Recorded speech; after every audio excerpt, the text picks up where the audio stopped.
कृपया तपाईहरु आफ्नो ठाउँमा आफ्नो बाइबल सकेसम्म जति सम्भव छ, यदि तपाईँ काममा हुनुहुन्न, तपाईँ घरमा हुनुहुन्छ, कोठामा हुनुहुन्छ भने बाइबल साथमा लिएर बसिदिनुहोस् भन्ने अनुरोध गर्दछौँ। अनि हामीले धेरै ठाउँमा सल्लाह पनि गर्यौँ के हामीले यसरी संगति दिनु उत्तम होला। त हाम्रो निम्ति फेसबुक मात्रै खतरा छैन, ट्विटर पनि खतरा छ, व्हाट्सएप पनि खतरा छ, भाइबर पनि खतरा छ, जुम पनि खतरा छ, स्काइप पनि खतरा छ, अरू जे निस्केका छन् नयाँ नयाँ सबै खतरा छ। कोही धेरै खतरा छन्, कोही थोरै खतरा छन्, फरक यति मात्रै हो। खमीर भनेको सबै खमीर हुन्छ, थोरै कतिले भन्छन् फेसबुक बेठिक छ, व्हाट्सएप चाहिँ ठिक छ है। अनि कतिले भन्छन् अब व्हाट्सएप यी सबै सामाजिक सञ्जाल ठिक छैनन्, फोन मात्रै ठिक छ। अनि फरक यति मात्रै हो, धेरै र थोरैको कुरा मात्रै हो। वास्तवमा हाम्रो मन ठिक छ भने यी सबै कुराहरू हाम्रा कन्ट्रोलमा हुन्छन्। हामी नै ठिक छैनौँ भने त एउटा फोनै नभए पनि मान्छे बर्बाद हुन्छ। त्यसैकारण यी सबै कुरालाई युटिलाइज तब हामी गर्न सक्छौँ जब हामी आफै ठिक हुन्छौँ।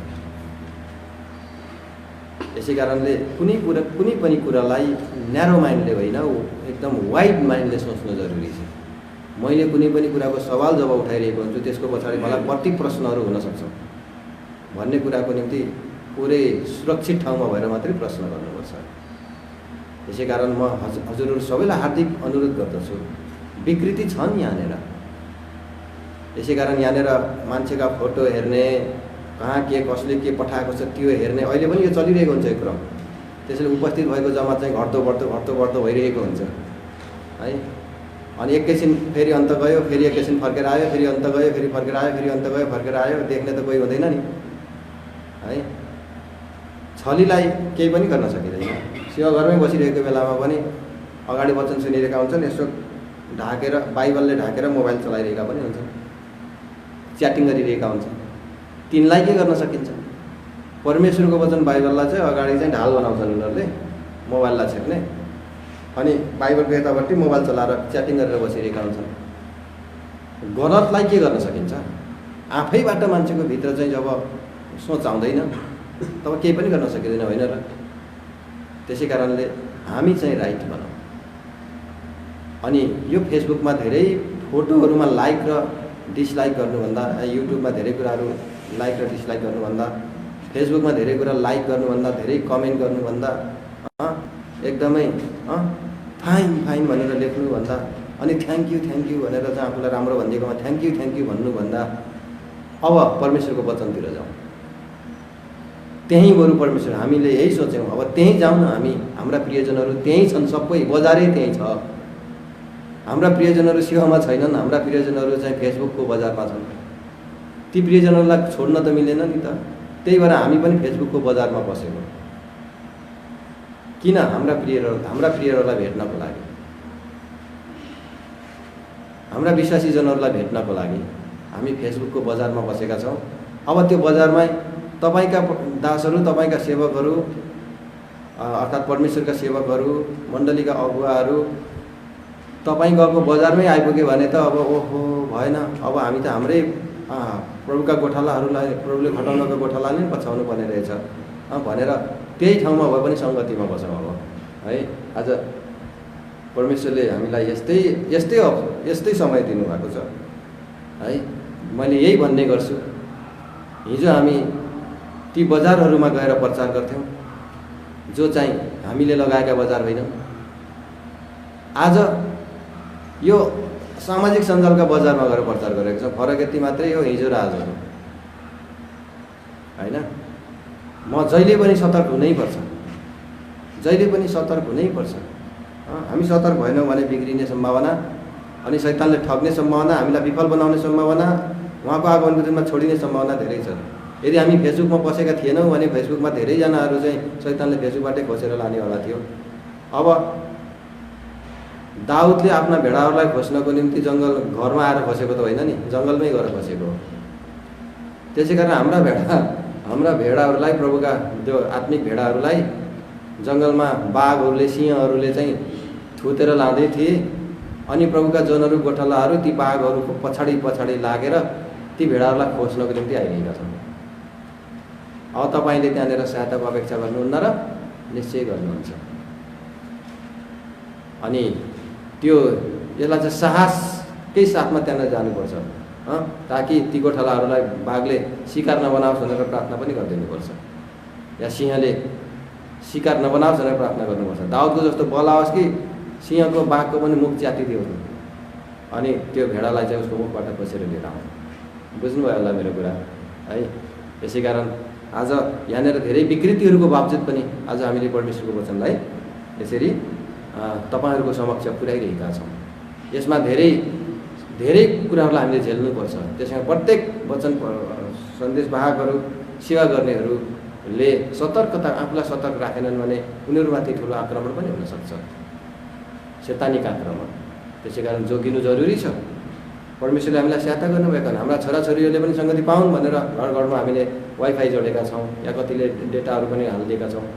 त्यसैको मौका छोपेर छोराछोरीहरू बिग्रिने झन् ठुलो सम्भावना पनि छ। यसै कारण चारैतिर सतर्क हुनु जरुरी छ। सेवा के गर्दै थियो छोरा, के गर्दै थियो छोरी? वचन हेर्दै थिएँ। के सुन्दै थियो? गीत सुन्दै थियो। गीत त प्रभुको गीत होइन, प्रभुकै नाम त प्रभुकै, क्रिस्चियनहरूकै यत्र यत्र कपाल पालेका यस्ता यस्ता मान्छेहरूको गीत सुन्न थालेछन् छोराछोरीहरूले त है। ऱ्याप गीतहरू, प्रभुका पनि ऱ्याप गीतहरू गाएका छन् नि मान्छेले, त्यस्ता गीत पो सुन्न थालेछन् है। अनि त्यसपछि ठ्याक्कै अन गरिराख्यो, यता ठ्याक्कै म्यासेज पनि, कोही आयो भने ठ्याक्कै म्यासेज अन गर्यो, गयो भने ठ्याक्कै फेरि अरू कुरा अन गर्यो। छल कपट पनि सिकाउँदैछ, छली पनि भन्दैछन्, अनि पैसा चोर्दैछन् मोबाइलमा हाल्नको लागि। यस्ता डरलाग्दा खेलहरू हुँदैछन्। त्यसै कारणले यी सबै कुराहरू सतर्क हुनु जरुरी छ, होसियारी हुनु जरुरी छ। बी केयरफुल, होसियारी हुनुहोस्, आफै होसियारी हुनुहोस्, अरूलाई पनि होसियारी बनाउनुहोस्, परिवारलाई जोगाउनुहोस्। अनि प्रभुको वचन सुन्नको निम्ति हामीले उनीहरूलाई सहायता गरौँ। विकृतिमा जान्छन् कि भनेर उनीहरूको निम्ति होसियारी पनि बसौँ है। हामी जोगियौँ र अरूलाई पनि जोगाउँ। यो एउटा सानो मेरो सुझाव। अब हामी लुकाको सुसमाचारबाट आज हामी पढिरहेका छौँ। कृपया आउनुहोस्, 6 अध्याय। यहाँबाट हामीले, यो अध्याय पनि लामो छ, 1 पददेखि लिएर 49 पदसम्म छ। यो सबै हामी पढ्दैनौँ। यहाँबाट नि एउटा खण्ड हामीले पढ्छौँ, किनभने विगतका दिनहरूमा हामीले धेरै कुराहरू यहाँ भएका कुनै न कुनै ठाउँबाट यी कुराहरूलाई हामीले टच गर्दैछौँ। अब यहाँनिर हामी देख्दछौँ 6 अध्यायको केही खण्ड हामी यहाँ पढ्छौँ आज। कृपया आउनुहोस्, 43, 44, 45, 43, 44, 45 पद हामी पढ्नेछौँ। किनकि असल रुखले खराब फल फलाउँदैन, न त खराब रुखले असल फल फलाउँछ। किनकि हरेक रुख त्यसको आफ्नै फलद्वारा चिनिन्छ। किनभने मानिसहरूले काँडाहरूबाट नेभारा टिप्दैनन्, न त काँडाको झालबाट अङ्गुर बटुल्दछन्। असल मानिसले आफ्नो हृदयको असल ढुकुटीबाट असल कुरा निकाल्दछ, र खराब मानिसले आफ्नो हृदयको खराब ढुकुटीबाट खराब कुरा निकाल्दछ। किनकि हृदयको भरपुरीबाट नै उसको मुखले बोल्छ। हृदयको भरपुरीबाट नै उसको मुखले के गर्छ? बोल्दछ भन्ने कुरा यहाँ हामी देख्दछौँ। अब यहाँनिर परमेश्वरले हामीलाई सहायता गर्नुभएको जुन खण्ड हामीले पढेका छौँ, यो एउटा यस्तो प्रसङ्गमा बताइएको छ कि एउटा अन्धा अगुवाहरूको विषयलाई लिएर माथि चर्चा गरिएको छ। 39 पददेखि लिएर, एउटा अन्धाले अन्धालाई डोर्याउन सक्दैन, नत्र त दुवैजना खाल्डामा पर्छन्।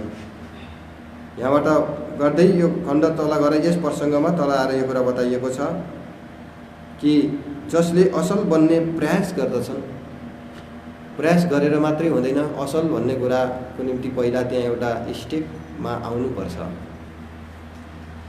श्राप हटेर जानुपर्छ। हामीमा भएका खराबी हटेर जानुपर्छ। हामीमा भएका विकृतिहरूको निम्ति केही उपाय गरिनुपर्छ।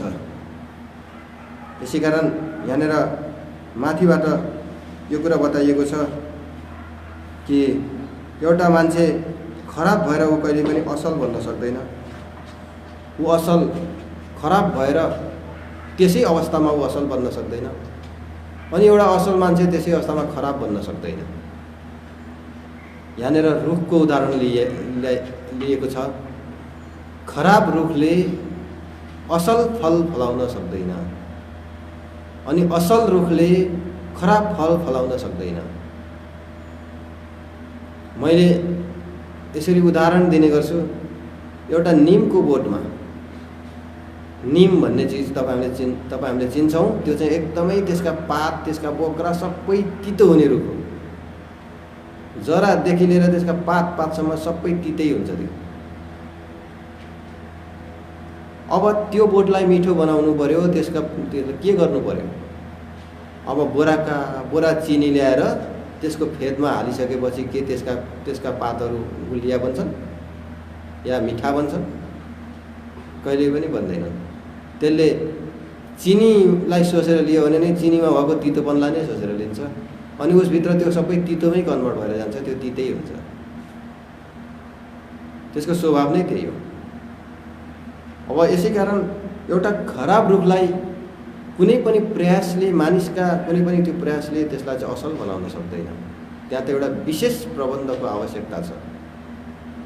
त्यसमा चाहिँ त्यही रुखलाई बनाउन सकिँदैन, अर्को रुखलाई ट्रान्सप्लान्ट गर्न चाहिँ सकिन्छ, जस्तो कि कटिङ, बर्डिङ, इनार्सिङ, ग्राफ्टिङ यावत विधिद्वारा त्यसलाई चाहिँ असल बनाउनको निम्ति अर्कै रुखको हाँगा, अर्कै रुखको आँखला, अर्कै रुखको मुन्ना,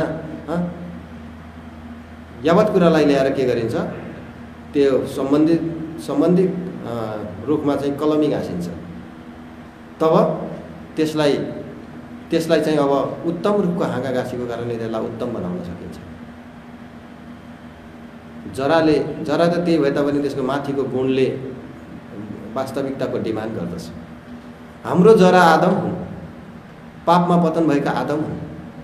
त्यसै कारणले हाम्रो जीवनमा एउटा अत्यन्तै उत्तम जीवनको जबसम्म कलमी गाँसिँदैन तबसम्म जमिनबाट तितो सोच्न, तितो गर्न, तितोको उपार्जन हुन छोड्दैन।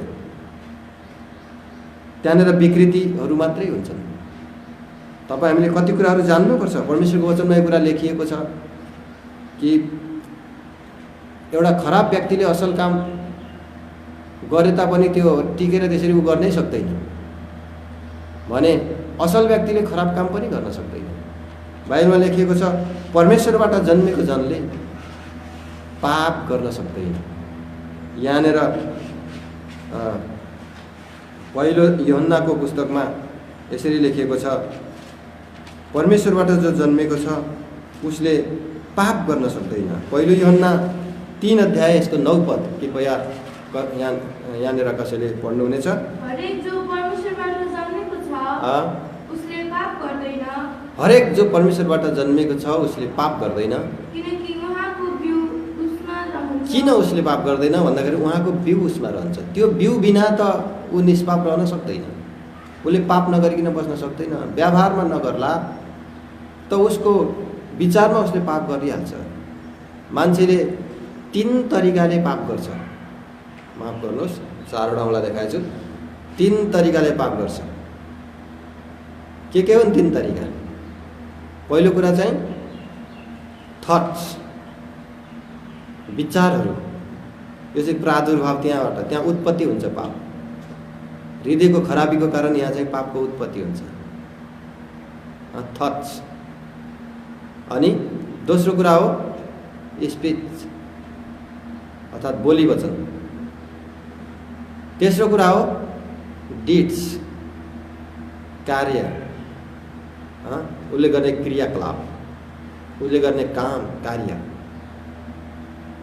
थट्सबाट सुरु भएर कार्यमा त्यो चाहिँ प्रदर्शित हुन्छ। यसै कारणले कसैले कार्यमा पाप गरिरहेको छैन भने के विचारमा गल्ती गर्ने चाहिँ पापी होइन। कुरा यति मात्रै हो, ऊ चाहिँ बाहिर प्रकट भएन तर ऊ विचारमा त अग्रिम पापी ठहरिसकेको छ।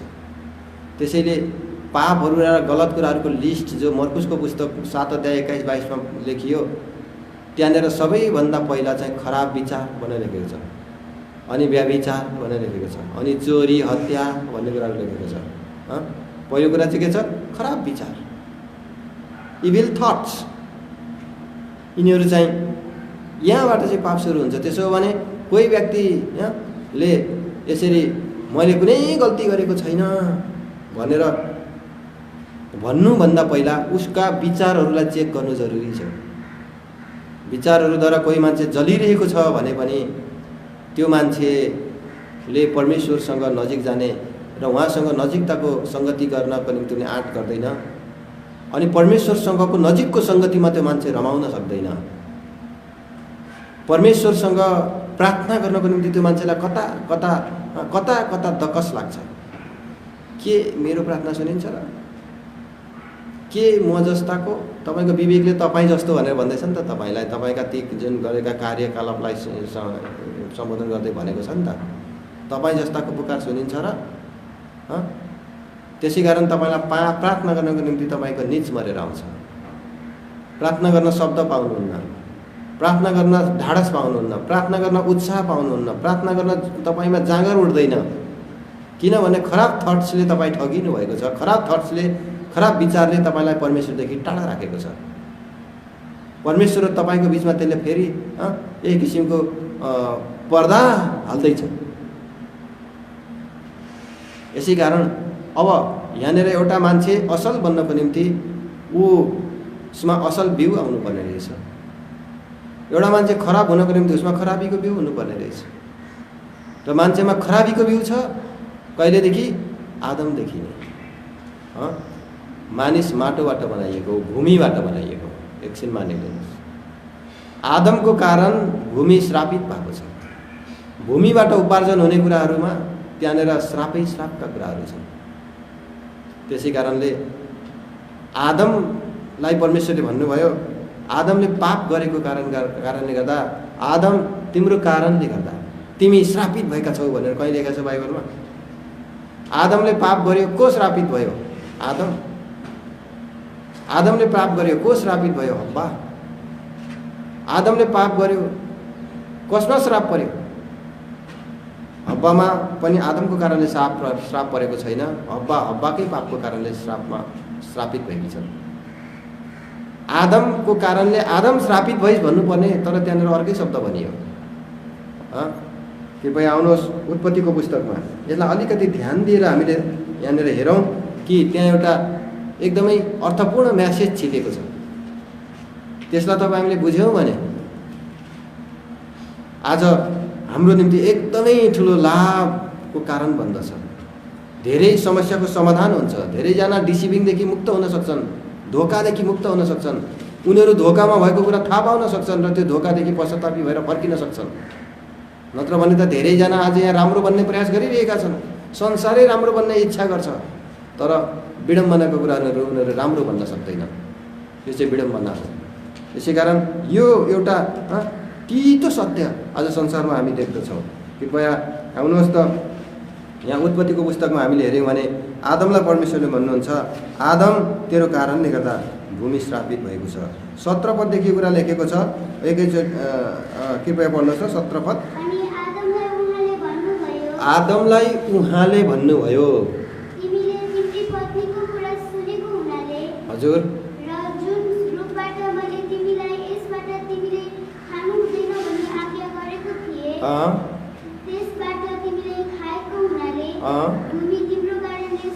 अब हेर्नुहोस्, तिमी यस कारणले श्रापित भएका छौ प्रभुले भन्नु भएन, भूमि तिम्रो कारणले श्रापित भएको छ।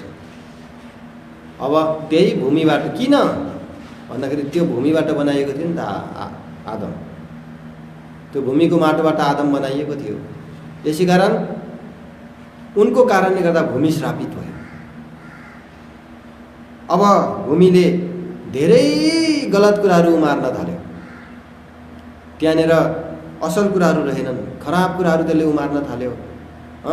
कस्तो मजाको सुन्दर थियो यो बगैँचा, जहाँनिर मानिसका निम्ति सब किसिमका फलहरू त्यसले फलाउँथ्यो, आफ्नो सिजनमा फलाउँथ्यो। यसरी त्यहाँनिर कहिल्यै फलको अभाव हुँदैन थियो। एकदम हराभरा र एकदमै उर्वरा थियो भूमि। आफ्नो धर्म कसैले छोडेका थिएनन्। न रुख र बिउ बिरुवाले आफ्नो धर्म छोडेका थिए, न पशु पन्छीले आफ्नो धर्म छोडेका थिए, न मान्छेले नै धर्म छोडेको थियो। मानिसले जब धर्म छोड्यो, सब चिजले धर्म छोडे। यो सृष्टिले धर्म छोड्यो। अनि यो सृष्टिमा सृष्टि गरेका सृष्टिका क्रिएचरहरूले धर्म छोडे। आज धेरैजनाले क्रिस्चियनहरूलाई भन्ने गर्छन्, यिनीहरू धर्म छाडाहरू भनेर भन्ने गर्छन्। क्रिस्चियनहरू धर्म छाडा होइनन्। क्रिस्चियन ती धर्म छाडा बाबुबाजेका सन्तान हुन् जसले धर्म छोडे, तर जसले आज प्रभु येशू मसीहलाई विश्वास गर्छन्, ती धर्म छाडा बाबुबाजे, ती धर्म छाडा प्रवृत्तिबाट, धर्म छाडा त्यो के अरे पृष्ठभूमिबाट उनीहरू निस्केका हुन्, धर्म छाडेका होइन। किनभने ती बाबुबाजेले धर्म छाडे, धर्म गर्दा गर्दै धर्म ईश्वरलाई पनि छाडे। अनि यस सृष्टिका प्रत्येक चिजहरूले धर्म छाडे। त्यसै कारण आज कसैले प्रभु येशू मसीहलाई विश्वास गर्छ भने उसले धर्म छाड्दैन। धर्म छाडाको पृष्ठभूमिबाट निस्किएर एउटा सही धर्मको अवलम्बन गर्दछ।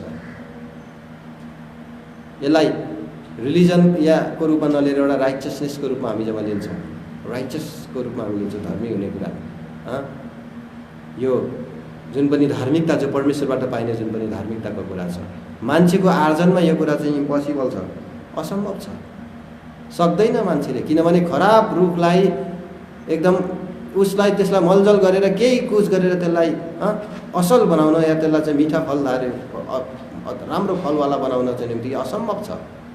त्यो हुर्काउन बढाउन मलजल गरेर धेरै हुर्काउन बढाउन सकौँला, एकदम पुष्ट फलहरू फलाउन र धेरै उपायहरू गर्न सकौँला, तर फलको गुण चेन्ज गर्न सक्दैनौँ। गुण स्तर चेन्ज गर्न सक्छौँ तर गुण चेन्ज गर्न सक्दैनौँ। गुणस्तर चेन्ज हुनसक्छ, गुण चेन्ज हुँदैन। अलिकति पोटिला नभएका फलहरू पोटिला हुन सक्छन्, त्यति मात्रै गर्न सकिने। मान्छेले आफ्नो सुधारले आफूलाई चाहिँ केही राम्रो बनाएर समाजमा प्रस्तुत गर्न सक्छ, तर उसले आफ्नो स्वभाव चेन्ज गर्न सक्दैन। यो स्वभाव चाहिँ पापको कारण आएको स्वभाव हो। त्यसै कारण तपाईँको मुखमा चाहिँ एउटा उत्तर सधैँ होस्, हे धर्म छाडा भने कसैले भन्छ भने होइन होइन, तपाईँ पो त्यो धर्म छाडा पृष्ठभूमिमा अझै पनि बस्नु भएको छ। म त धर्म छाडाको त्यो पृष्ठभूमिबाट निस्केर, किनभने प्रकृतिले धर्म छाडेको छ, त्यसैले त त्यो धर्म छाडा रुखले चाहिँ फल फलाएन र प्रभुले त्यो धर्म छाडा रुखलाई चाहिँ पनि श्राप दिनुभयो त्यहाँ आएर। किन? उसले एउटा बहाना बनाउँदै थियो त्यो रुखले। कुन चाहिँ बहाना? मेरो फल फलाउने सिजन होइन भन्ने बहाना। त्यो रुखको चाहिँ फल फलाउने सिजन होइन अरे, त्यसकै भाषा बोल्यो, त्यसको बहानाबाजी हो यो। रुखले त बहानाबाजी के गर्थ्यो र?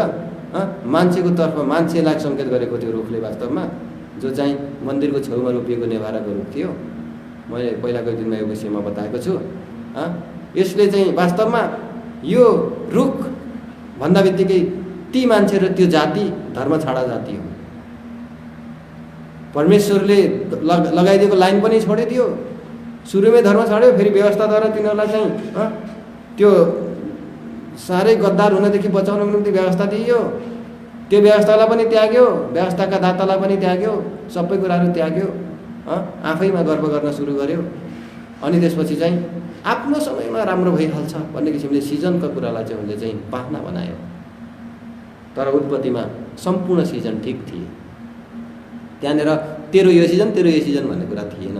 सबैले 12 मास तिमीहरूले फल फलाउँथे, जसको प्रमाण चाहिँ प्रकाशको पुस्तकमा आएर देख्छौँ। त्यहाँ एउटा रुख बताइएको छ, जीवनको रुखको फल, त्यसले 12 मास के गराउँथ्यो अरे, के फलाउँथ्यो अरे, फल फलाउँथ्यो। यो कुरा लेखिएको छ। यो एउटा सङ्केतको रूपमा मात्रै यो पद मैले तपाईँलाई पढ्न लगाउँछु। त्यस पदमा आधारित हामीले अब त्यहाँभित्रको जुन पनि वास्तविकता थियो त्यसलाई हामी बुझ्छौँ कि वास्तविकता के थियो, यथार्थ के थियो भन्ने कुरालाई हामी बुझ्दछौँ। त्यहाँनिर 22 अध्यायमा हामीले देख्यौँ भने त्यहाँ सडकको नदीको दुई किनारमा त्यहाँ जीवनका रुख थिए। अनि यसले 12 मास के गर्थ्यो अरे, फल फलाउँथ्यो, हरियो हुन्थ्यो सधैँ। एभ्री मन्थ, प्रत्येक महिना, 12 मास भनेको 12 महिना फल फलाउँथ्यो। 12 मासे भनेको चाहिँ वर्षमा 12 मास हुन्छन्, 12 महिना हुन्छन् भनेको 12 महिने भनेको 2 पल्ला पढ्नुहोस् त। त्यसको सडकको बिचमा अँ र नदीका दुवैपट्टि जीवनको रुख थियो, अँ जसले 12 प्रकारका फलहरू फलाउँथ्यो जसले 12 प्रकारका फलहरू फलाउँथ्यो र हरेक महिना आफ्नो फल दिन्थ्यो। हरेक महिना आफ्नो फल दिन्थ्यो। देख्नुभयो? त्यस कारण त्यो नेभाराको रुखको विषयमा पनि भनिन्छ, त्यसले चाहिँ कमसेकम 12बाट घटेर 2 समय फलाउँथ्यो। 2 समयमा पनि एक समय चाहिँ 2 समयमा पनि एक समय त्यो 2 समयमा पनि त्यो त धोकेबाज भएर एक समय मात्रै लगभग फलाउनेको बाहनामा बस्न थालेछ, किनभने यो उसको फलको सिजन थिएन। अनि त्यहाँका विज्ञहरूले भन्छन् त्यसले 2 किसिमका फल फलाउँथ्यो, एउटा चाहिँ सिजनल फल, एउटा चाहिँ आउट अफ सिजनल फल। त्यो आउट अफ सिजनको फल त त्यसमा पाइनु पर्थ्यो, त्यो फलको नाम पनि के भन्छ मैले बिर्सेँ, तरै पनि त्यो पनि त्यसमा थिएन। पापले मान्छेमा विकृति हालिसके पश्चात मान्छे श्रापित श्रापित श्रापित श्रापित श्रापित हुँदै गए। पेडहरू रुखहरू श्रापित भए, जीव जन्तुहरू श्रापित भए, सबैको निम्ति हरिया वनस्पतिहरू बनाइएको थिए खानाको निम्ति हिंस्रक भए। हिंस्रक भइसकेपछि तिनीहरूको प्रकृति पनि बिस्तारै चेन्ज हुँदै गयो। त्यसै कारण खुर चिरिएकाहरू खुर नचिरिएकामा परिवर्तन हुन थाले। अनि त्यसपछि चाहिँ नङ्ग्रा नभएकाहरू नङ्ग्रेमा परिणत हुन थाले। चपाउने दाँत भएकाहरू चाहिँ तिखा दाँतवाला हुन थाले। त्यसै कारण ती जतिले आफ्नो प्रकृति चेन्ज गर्दै गए तिनीहरूलाई बाइबलमा तिनीहरूलाई अशुद्ध पशुहरूको लिस्टमा राखियो। तपाईँको सायद यहाँनिर एकदमै बुझाइ आइहालेको होला। तिनीहरूलाई अशुद्ध पशुको लिस्टमा राख्यो। किन तिनीलाई परमेश्वरले अशुद्ध ठहराउनु भयो? किनभने तिनीहरूले पापको कारण प्रकृति चेन्ज गरेका छन्। तिनीहरू चाहिँ यसरी चाहिँ एक्स्ट्रा हिंस्रक र एकदमै सृष्टिको वास्तविकताबाट तिनीहरूले धर्म छोडेका छन्। तिनीहरूको प्रकृतिले धर्म छोडेको, तिनीहरूको स्ट्रक्चरले धर्म छोडेको छ, तिनीहरूको बनावटले धर्म छोडेको छ। त्यसै कारणले यो संसारले धर्म छोडेको कारण यो संसारमा धेरै गडबडीका कुराहरू देखिन्छन्। कतिले मसँग सोध्ने गर्छन् धेरैचोटि, किन मान्छेहरू अपाङ्ग जन्मिन्छन्? के उसको बाबुआमाको दोषको कारणले? होइन, सृष्टि दोषी भएको छ। त्यसै कारण त्यहाँनिर धेरै अपाङ्गहरू जन्मिन्छन्, धेरै किसिमका विकृतिहरू त्यहाँनिर आउँछन्। यसको मतलब उनीहरू धेरै पापी थिए र उनीहरू त्यसो जन्मे होइन, सबै सृष्टि पापी भएको छ। त्यसै कारणले गर्दा त्यहाँका उपार्जनहरूमा विकृतिहरू यताकता देखा पर्दछन्। सबै रुखले चाहिँ 2 किसिमको फल फलाउन छोडेका होइनन्, त्यो रुखले छोडेको थियो। र धेरै बहुसङ्ख्यकले चाहिँ 12 मासी फल फलाउने कुरा छोडिसकेका थिए है। यो मैले छोटकरीमा तपाईँलाई एउटा हिन्ट्स दिएको कुरा हो कि पापले ल्याएको विकृति कति डरलाग्दो थियो।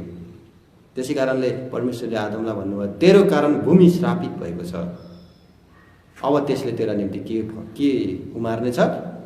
काँडा र सिउँडीहरू त्यसले चाहिँ उमार्नेछ अब तेरा लागि भनेर प्रभुले 3 अध्यायमा यो कुरा चाहिँ आदमलाई बताउनु भयो। यहाँनिर भनिएको छ 18 पदलाई पढ्नुहोस् त।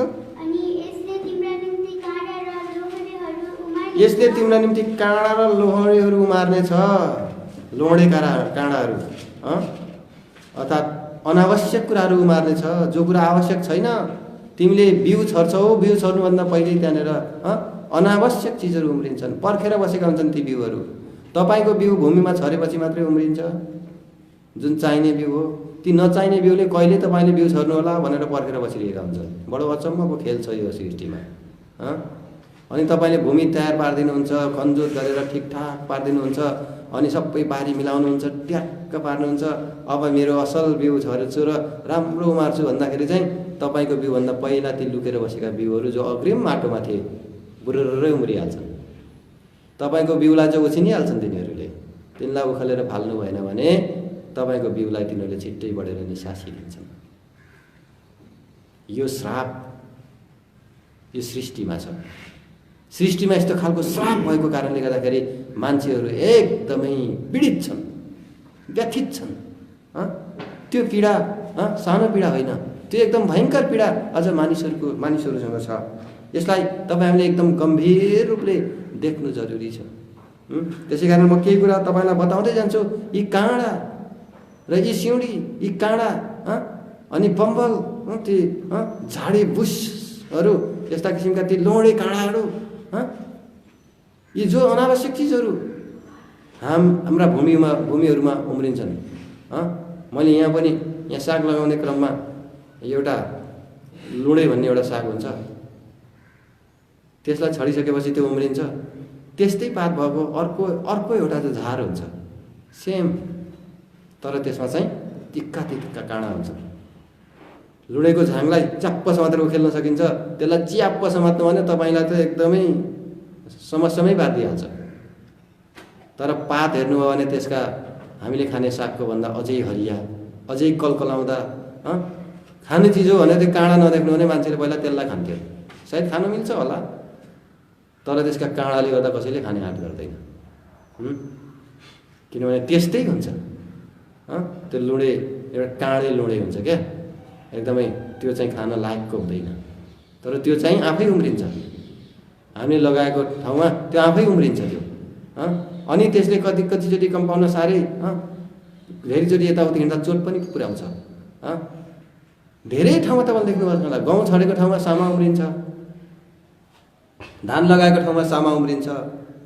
अरू धेरै प्रकारका झारहरू हुन्छन् जो हामीले छरेको बिउभन्दा धेरै छिटो तिनीहरू उम्रिन्छन्, जसको विषयमा यो स्वर्ग राज्यको विषयमा पनि यो कुराहरू बताइएको छ।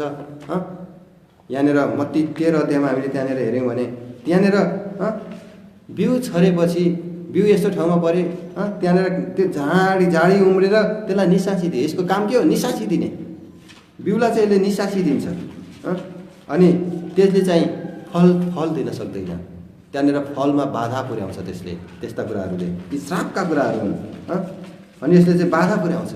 यसले एउटा किङडमको विषयमा जो पहिलाको दिनमा मैले बताइसकेपछि यसमा बताउँछ, त्यहाँ त्यो झारपातले कति असर पार्छ, तर हाम्रो व्यक्तिगत जीवनमा पनि त्यति नै यसले के पार्छ? असर पार्छ। यसको सुरुवात कहाँबाट भयो यस विषयमा मैले तपाईँलाई कुरा गरिरहेको छु, देखाइरहेको छु। पहिला यो पद हामीले पढ्नेछौँ, 13 अध्याय सायद 22 पद होला, 22 पद।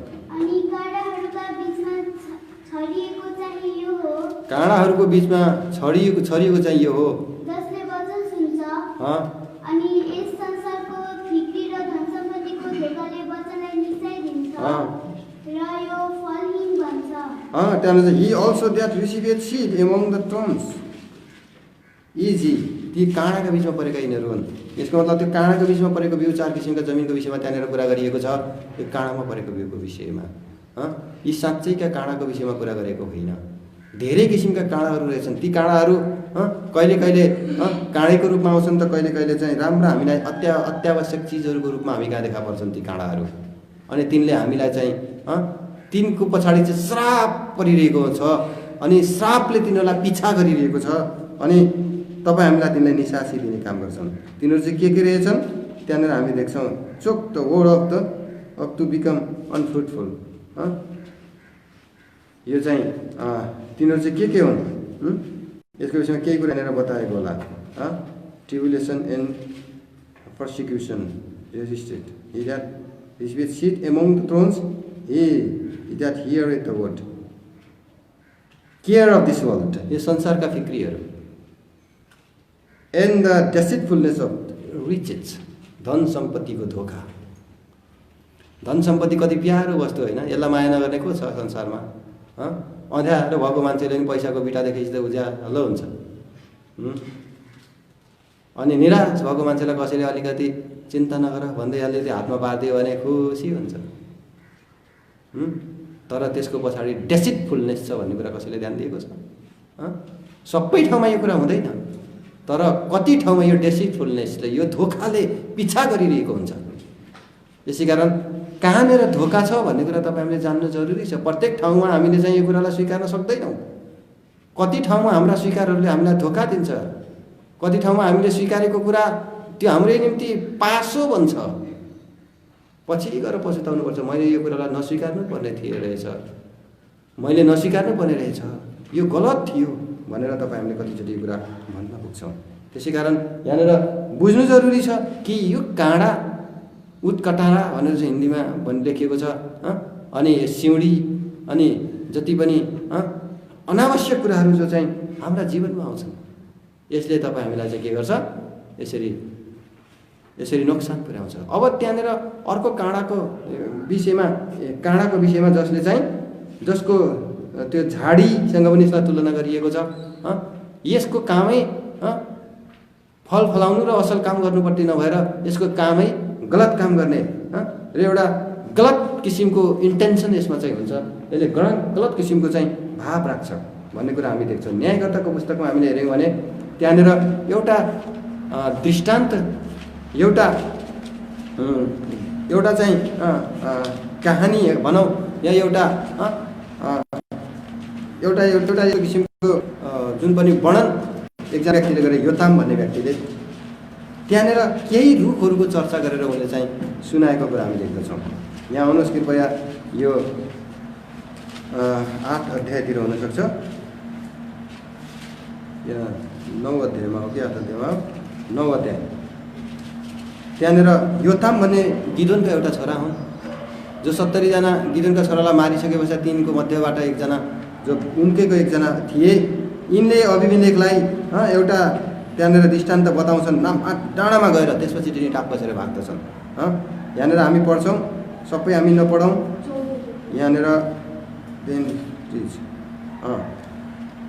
10 पददेखि हामी पढ्नेछौँ।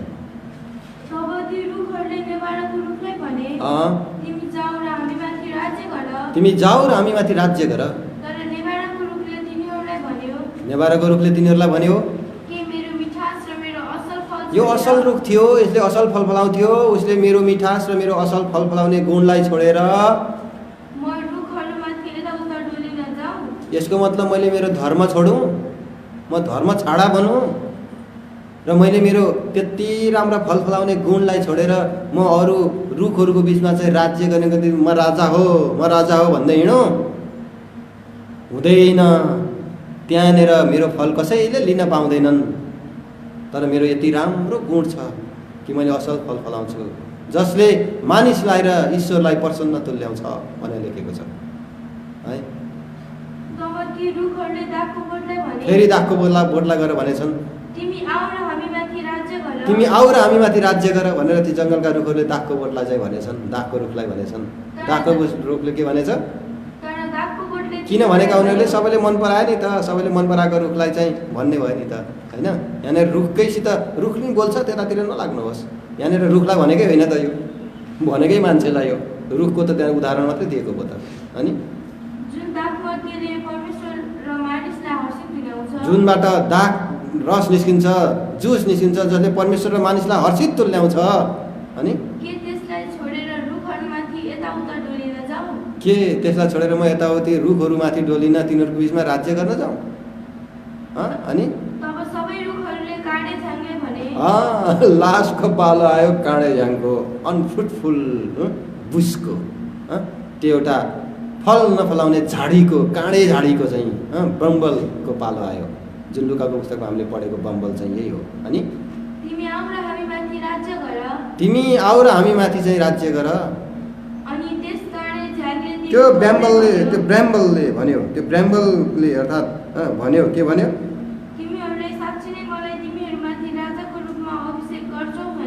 गर्छौ भने आओ मसँग, मेरो राज्यको, मेरो शासन सत्ता मुनि आओ। जससँग केही छैन, जसले केही फल फलाउँदैन, त्यही व्यक्तिले नै केही कुछ हुने प्रयास गर्छ। यो चाहिँ आजको संसारको निम्ति, आजको देश र राष्ट्रका निम्ति, आजका समाजका निम्ति त भयो, आजका मण्डलीका निम्ति पनि एकदमै ग्रेट प्रब्लम हो। एकदम ठुलो समस्या हो यो चाहिँ। किनभने केही न कुछकाहरूले, पावलले भन्छ नि, केही कुछ नभएकाहरूले आफूलाई केही कुछ ठान्दछन्, केही भएको जस्तो ठान्दछन्। केही नजान्नेहरूले आफूलाई यिनी जान्ने हो भन्नेहरू केही पनि नजान्नेहरू हुँदैन। अनि जससँग छैन, यस्ता व्यक्तिहरू विशेष हुन खोज्छन्। यो हो काँडे चाहिँ, यो हो भूमिमा परेको श्राप।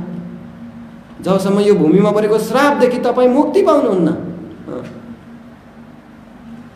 तपाईँ धोकामा हुनुहुन्छ। प्रभु आउँदाखेरि उठाइन्छु भन्ने सपना, दिवा सपना चाहिँ नदेख्दा राम्रो होला। यसरी यो दिउँसै सपना देखेर बस्नुभयो भने र्याप्चरको दिनमा तुरै त बज्ने छ, तपाईँको लागि बज्ने छैन। उठाइने आशामा माथि त हेर्दै हुनुहुनेछ, तर माथि नहेरेका अरू उठाइएलान् सायद, तपाईँ त माथि हेरेको हेरै यहीँ बस्नुहुनेछ। किनभने तपाईँले आफ्नो धर्म छोड्नु भएको थियो। कुन धर्म? हामीलाई पिता पुर्खाले मानेको धर्म। उनीहरूको धर्म छाडा हो त्यो। उनीहरू त धर्म छाडेका हुन्, हामी त त्यहाँबाट निस्केर आएका हौँ। त्यो धर्म भनेको होइन, त्यो चाहिँ अधर्म हो, धर्म होइन। हामीले धर्म छोडेका हौँ, हामीले अधर्मलाई छोडेका हौँ। हामीले श्रापित भूमिलाई छोडेका हौँ। श्रापबाट हामी निस्केर आएका हौँ। नुह त्यो संसारबाट निस्केर जहाजमा पसेको जस्तै हामी पसेका हौँ। अनि के भन्नु नुहलाई? यत्रो संसारलाई छोडेर जहाजभित्र पसी धर्म छाडा नुहा। त्यतिखेरको मान्छेले त भने होला, यो धर्म छाडा हो भनेर भने होला। धर्म छाडा होइन हो, श्रापित भूमिलाई छाड्ने होला। श्रापित भूमि छाडा हो चाहिँ, आशिषको भूमिको अवलम्बनकर्ता हो चाहिँ। तर यहाँनिर धर्म छाडाहरू को हुन्? धर्म छाडाहरू त उनीहरू हुन् जसले आफ्नो वास्तविक स्वभाव र उसलाई दिएको जुन पनि जिम्मा, सेवा, उसलाई दिएको जुन पनि काम, उसलाई दिएको जुन पनि वरदानलाई छोडेर अर्काकोमा हात हाल्न जान्छन्। मान्नुहोस्, एउटा मान्छे, उदाहरणको लागि सेवा गर्ने मान्छेको विषयमा एकचोटि मैले कुरा गरौँ, एकैचोटि माथिको कुरा गरौँ। उसलाई चाहिँ प्रचारको गिफ्ट छ, ऊ इभान्जलिस्ट हो। प्रभुले उसलाई चाहिँ आत्माहरू बचाउने गिफ्ट दिनुभएको छ। अनि उसले देख्यो त्यहाँनिर प्रचार गर्नको निम्ति नयाँ नपाएका मान्छे कोही पनि छैनन्, सबै विश्वासी छन्, उनीहरूलाई अरू कुराहरूको आवश्यकता छ। उसलाई त्यो गिफ्ट दिइएको छैन। अनि मण्डलीमा अरू उभिएर वचन दिइरहेका छन्, अरू धेरै विश्वासीले क्या राम्रो वचन भनिरहेका छन्, पश्चाताप गरिरहेका छन्। अब त्यो प्रचारकलाई चाहिँ भित्र लोभ लाग्न थाल्छ। मलाई त यो गिफ्टै छैन, होइन, म पनि यो क्षेत्रमा प्र्याक्टिस गर्नु पर्यो, मेरो त कामै भएन त भनेर त्यहाँको आफ्नो कामलाई थाती राखेर ठिक छ म पनि प्रभुको सेवा गर्छु यहाँ भनेर आएर उभिएर त्यहाँनिर जहाँनिर प्रिचिङको आवश्यकतै थिएन त्यस ठाउँमा आएर चाहिँ उसले अब टिचिङको कपी गर्न थाल्यो या प्रोफेसीको कपी गर्न थाल्यो। यो हो धर्म छाडा। यसलाई के भनिन्छ? धर्म छाडा भनिन्छ। आजकल धेरै सेवा गर्नेहरू पनि धर्म छाडा भइदिएर मण्डलीमा चाहिँ एकदमै कण्ठबिजोग भएको छ। के गर्ने? सत्य बोल्नुपर्छ। म कहिले कहिले भित्रभित्र पिरिन्छु, जुन ठाउँमा उसको क्षेत्रै होइन त्यो ठाउँमा नबोल्नु नि प्रभु। किन यो बेकारमा उल्टा पाल्टा परेर जुन आफ्नो क्षेत्रै होइन त्यो ठाउँमा उल्टा पाल्टा किन बोल्नु? जुन कुरा उसलाई वरदान दिएको त्यो क्षेत्रमा मात्रै बोले त आशिष छ त। किन अर्काको क्षेत्रमा फेमस बन्नको निम्ति चाहिँ हात हाल्नुपर्ने? के यस्तो खालको धर्म छाडा प्रवृत्तिलाई कहिल्यै पनि सेवा गर्नेहरूले देखेका छन्? हजुर सेवा गर्ने हुनुहुन्छ भने देख्नु भएको छ यो धर्म छाडा प्रवृत्ति? यो धर्म छाडा प्रवृत्तिले चाहिँ मण्डलीमा चाहिँ एकदम नोक्सान लिएर आउँछ। जो जहाँ होइन त्यो ठाउँमा चाहिँ खडा हुँदाखेरि चाहिँ समस्या खडा हुन्छ। बाइबलमा भनेको छ जो पुजिने लायककै होइन त्यो चाहिँ उजाड पार्ने घृणित जस्तो पवित्र ठाउँमा खडा बसी के हुन्छ? सृष्टिले सहँदैन। त्यसपछि त्यसका दिन गनिन्छन्, 1260 दिन गनिन्छन्। त्यसपछि अब हामी यहाँनिर फर्केर आउँ। नेभाराको रुखले ती रुखहरूमाथि शासन गर्न मानेन। म राजा हुनु ठुलो कुरा होइन, मेरो फल फलाउनु मेरो निम्ति ठुलो कुरा हो। अङ्गुरको रुखले तिनीहरूमाथि शासन गर्न मानेन। म राजा हुनु ठुलो कुरा होइन, मेरो फल फलाउने कुरा चाहिँ ठुलो कुरा हो। त्यसमा मेरो चाहिँ इज्जत छ, राजा हुनुमा मेरो इज्जत छैन। गाली मात्रै सहनुपर्छ मैले। ममा जुन सुन्दरता तिमीले देखेका छौ, फल फलाउने सुन्दरता, त्यसैले त मलाई तिमीले रिक्वेस्ट गर्न आयो। मैले फल फलाउन छोड्दिनँ, मैले राज्य गर्न थालेँ भने ममा फल नदेखेपछि तिमीले मलाई फेरि किक आउट गरिहाल्छौ। म न तिमीहरूको बिचमा फेमस बन्न पाउँछु, न चाहिँ परमेश्वरको दृष्टिमा फेमस बन्न पाउँछु। म विश्वासघाती र धोकेबाज कहलिने छु। त्यसकारण म ईश्वरको सृष्टिको एउटा असल रुख भएर म धोकेबाज भन्न चाहन्न। त्यो रुखको ठाउँमा मान्छेले आफूलाई राख्नु पर्यो क्या। त्यो वास्तवमा रुखको विषयमा उसले बताएको थिएन, अभिमेलेकलाई बताएको थियो। अभिमेलेक तिमी काँडाको झाङ हौ, तिमी काँडाको झाङ भएर इजरायलमाथि राज्य गर्न मानेका छौ। अङ्गुरको रुख र नेवारको रुख त मेरा बाउ थिए गिदोन, जसले चाहिँ हामीमाथि राज्य गर भन्दाखेरि परमेश्वरले नै तिमीहरूमाथि राज्य गर्नुहुनेछ, मैले राज्य र म र मेरा छोराले राज्य गर्दैनन् भनेका थिए। त्यसैले हामीलाई राज्य गर्नको निम्ति होइन, असल रुखले राज्य गर्न मान्दैन, खराब रुखले चाहिँ राज्य गर्न मान्छ। आज जति पनि व्यक्तिहरू छन् जसले चाहिँ जुन ठाउँमा पनि राज्य गर्न मात्रै खोजिरहेका छन्, जहिले पनि पुटपिट मात्रै उनीहरूले ताक्दछन्, माथिल्लो ओदा मात्रै ताक्दछन्। यदि त्यो पाएन भने उनीहरू जेठे नै हुँदैनन्। राज्य मात्रै उनीहरूको भित्र गढेर बसेको छ भने यिनीहरू तिनै धोकेबाज रुखहरू, गिदोनको छोरा अभिमेलेक, त्यो झड्केको छोरा अभिमेलेक जस्तै हो। उसको राज्य पनि पतन हुन्छ, ऊ पनि पतन भएर जान्छ। उसले अन्तिममा उसले भन्छ मेरो छत्र छायामा हुने तिमीहरू आऊ, ठुला रुखहरू झुक्नु पर्यो झाडी मुनि, काँडाको मुनि। यदि तिमीहरू आएनौ भने, यदि आउने आओ, आएनौ भने मबाट आगो निस्किन्छ, आगो, अनि तिमीहरू सबलाई स्वाहा पारेर म जलाइदिन्छु। त्यतिखेर यो झाडीले बुझ्दैन कि त्यतिखेर जलाइदिँदाखेरि आफू पहिला जल्छ भन्ने कुरा। यसै कारण अभिमेलेक तिम्रा निम्ति यही हुनेछ, तिमीबाट आगो निस्केर इजरायलीलाई जलाउनेछ र तिमी आफै पनि जल्नेछौ। यही भयो। उसले धेरै इजरायलीलाई मार्यो पनि, आफू पनि मर्यो पनि लास्टमा। कस्तो नराम्रोसित मर्यो कि माथिबाट जाँतो खसालिदिए उसको टाउको माथि, सहरको पर्खालबाट टाउको फुटेर मर्यो बिचरा। इजरायलीलाई पनि मार्यो, सहरलाई पनि जलायो, आफू पनि जल्यो। काट्ने बेला नै झाडी नै काटेर ल्याएर सहरको वरिपरि राखेको छ यो मान्छेले। कस्तो किसिमले भविष्यवाणी पुरा भयो। त्यतातिर पढ्नपट्टि नलाग, हामीलाई धेरै टाइम लाग्छ। यति मात्रै हामीले यहाँ देख्यौँ कि असल व्यक्तिले कहिल्यै पनि यसरी राज्य गर्नको निम्ति अभ्यास गर्दैन।